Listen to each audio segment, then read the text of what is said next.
Kugeza aka kanya abategetsi ba Tanzania baramaze gutahura ijambo rivuga riti inama isumba ingimba, kuko aho bigeze ibisaka vy'imbwa vyahiye, ibiyaga birayaga. Ni nyuma yaho irondo ryivanze n'ibisambo. Mbaza uti byageze gute? Ni kuvuga ko imyigaragambyo ihari itakiri y'abene igihugu gusa. Ni kuvuga yuko bamwe mu basirikare ba leta bamaze kuvyivangamwo, aribo bacungira abene igihugu bari mu myiyerekano. Ntawe arazi ko abanyagihugu ba Tanzania ko bo kwiyamiriza ivy'amatora kuko vyaranuganurwa, ariko nta wigeza vyegereza umutima. Turabona umenga kari nyuma karahinda, ntawuzi aho bigiye guherera. Amatora yatunganijwe n'umukuru w'igihugu ca Tanzania afatikanije n'umugambwe wiwe uri ku butegetsi ariwe CCM, Chama cha Mapinduzi.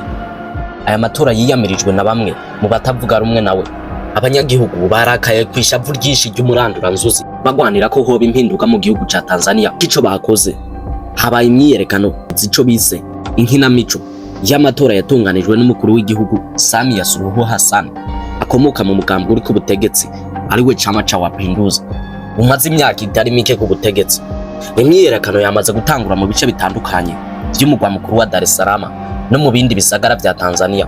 Ibi biriko biraba bityo mu gihe byatanguye abanyagihugu bagiye gutora ku itariki ya 29 z'ukwezi kw'icumi 2025. Yabaye amatora y'imigambwe yose itavuga rumwe n'uri ku butegetsi nk'umugambwe umwe ariwe Chandema. Uyu mugambwe nawo nyene ubwawo ntiwigeze witabira amatora kuko bobo bemeza yuko ari amatora adatunganijwe neza kuko akomira abatavuga rumwe n'ubutegetsi.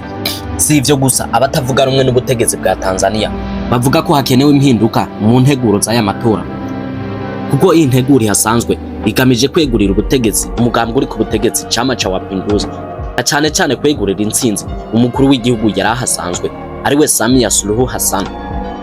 Nuko rero hirya no hino imigambwe itavuga rumwe n'uri ku butegetsi yari imaze igihe yitegurira imyiyerekano yo kwiyamiriza aya matora. Igipolisi cyari cyamenyesheje ko kitazogwihanganira abantu bose bazokora imyiyerekano.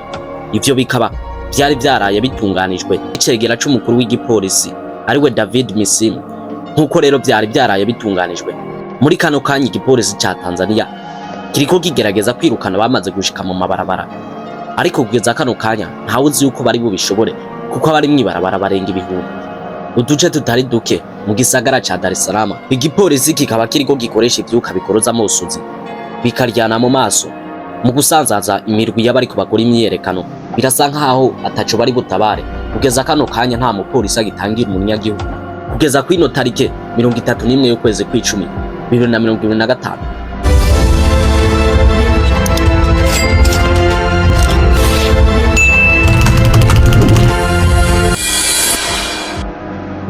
Reka ndabaha imwiriwe cyangwa mwaramutse bivanye naho mu wese aherereye, nongera ndabaha ikaze na karibu kuri NUJA Entertainment. Muri kumwe na KB CARNIVORE kuri micro.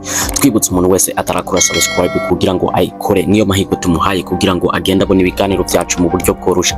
Niba ukunda ibiganiro byacu, reka tugusabe ukore subscribe, reka tugusabe wongere usangize ibiganiro bagenzi bawe, twongera tugusaba ushiraho na commentaire mu gihe uvyiyumvamwo. Ni intererano ikomeye mu gikorwa dusanzwe dukora ca buri munsi, turabiha agaciro. Reka tugubwire tuti turabakunda.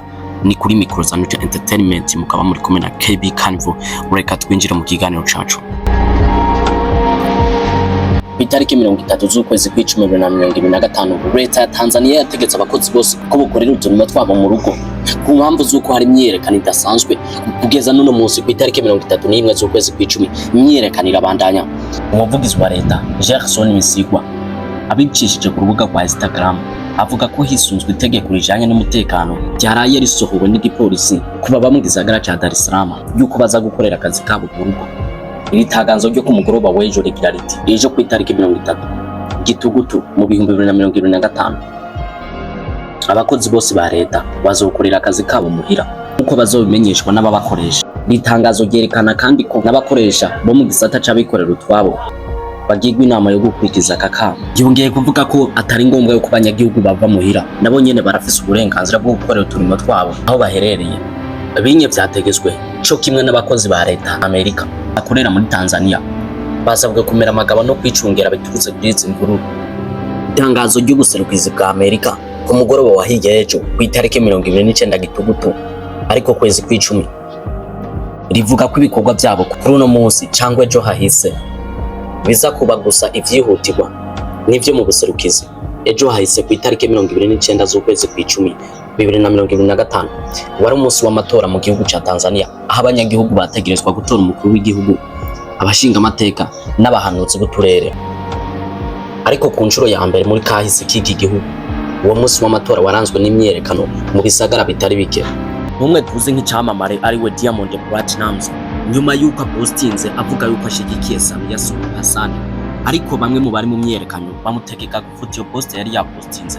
Bamuhaye amasaha 28 ariko kumva zo gukingira imitungo yiwe ahitamo kuyifuta. Bari bamubwiye yuko bagenda ku nzu ziwiwe yubatse, amaradiyo, amateleviziyo hamwe n'amastudio yubatse bakayadomeka izuba riva. Ariko Diamond Platnumz nyuma yo kumva iyo post bapostinze yahisemo gufata umwanzuro wo kuja gufuta iyo post yari yashizeko.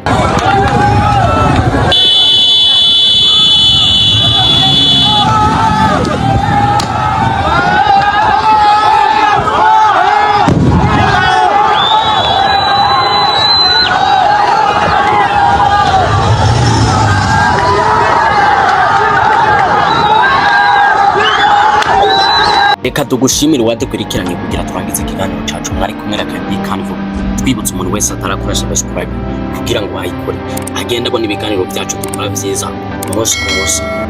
Reka tugusaba usangize ibiganiro byacu nibo wabikunze, ubisangize bagenzi bawe. Ushobora gushiraho na commentaire, intererano ikomeye kuri twebwe, turabiha agaciro. Tuzosubira mu kiganiro